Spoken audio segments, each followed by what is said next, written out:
نبی علیہ الصلوۃ والسلام کے زمانے میں ایسے شادیوں کا اہتمام ہوا کرتا تھا۔ اس لیے میرے محترم بھائیوں، اپنے بیٹے اپنے بیٹیوں کی عزتوں کو بچاؤ نکاح کے ذریعے۔ جو جوان ہو چکے ہیں اولادیں، ان کے نکاح میں جلدی کیجئے۔ اللہ رب العزت مجھے اور آپ کو سمجھنے کی توفیق عطا فرمائے۔ وَأَقُولُ قَوْلِي هَٰذَا أَسْتَغْفِرُ اللَّهَ لِي وَلَكُمْ وَلِسَائِرِ الْمُسْلِمِينَ۔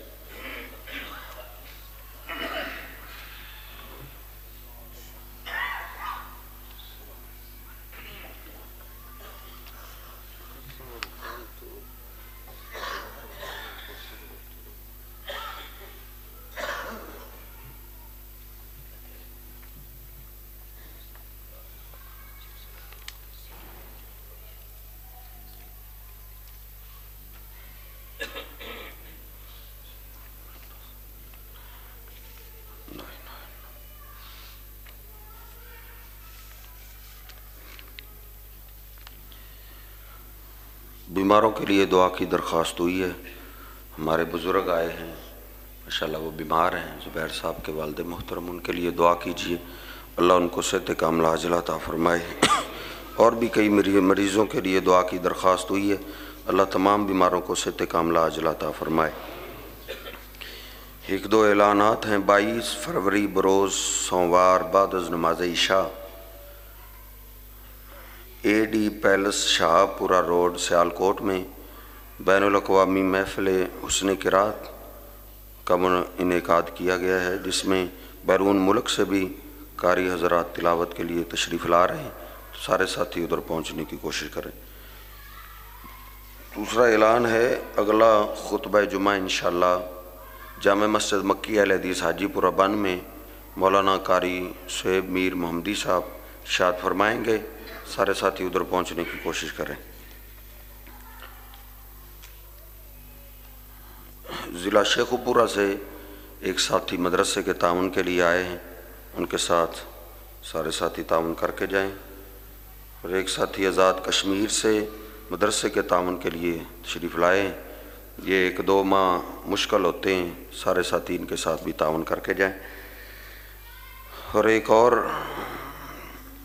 حفظ کے قاری صاحب ہیں، اب بزرگ ہو گئے ہیں، ساری زندگی قرآن پاک کی خدمت کرتے رہے ہیں، ان کو فالج ہو گیا، بزرگ ہو گئے ہیں، آخری صف پہ وہ کرسی پہ بیٹھے ہیں، اپنی ذات کے لیے وہ تشریف لائے ہیں، تو سارے ساتھی ان کے ساتھ بھی تعاون کر کے جائیں۔